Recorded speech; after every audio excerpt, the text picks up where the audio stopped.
Good morning. দেখো সোনাইকে ঘুম থেকে উঠেছে ও 5টার সময়, পটি পেয়ে গেছিলো।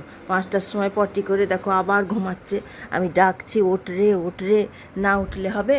হ্যাঁ, খাওয়াতে হবে, তাওয়াতে হবে। কত বেজে গেল, 8টা বেজে গেছে। এই দেখো কেমন ঘুম থেকে উঠতেই চাইছে না। দেখি ওকে জোর করে উঠাই ঘুম থেকে। দেখো ঢাকা মাকা নিয়ে ঘুমাচ্ছে, তাকাচ্ছে একটু একটু। ওই তাকা তাকা, ওই দেখো তাকাচ্ছে একটু একটু।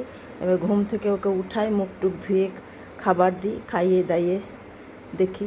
এই দেখ খাবার রেডি করেছি, উঠে পড়, মুখ ধুয়ে খেয়ে নে। দেখো ওর ব্রেকফাস্ট রেডি করে দিয়েছি, ব্রেকফাস্ট করছে। দেখো দুধ মুড়ি কলা মেখে দিয়েছি। এ দেখো খাচ্ছে, খেয়ে নাও তাড়াতাড়ি খেয়ে নাও বাবু।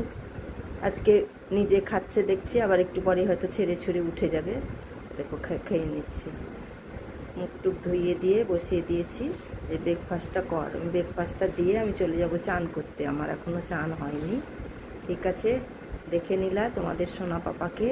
এবার আমি আসছি, তারপরে আবার দুপুরে লাঞ্চ নিয়ে চলে আসবো। ওকে।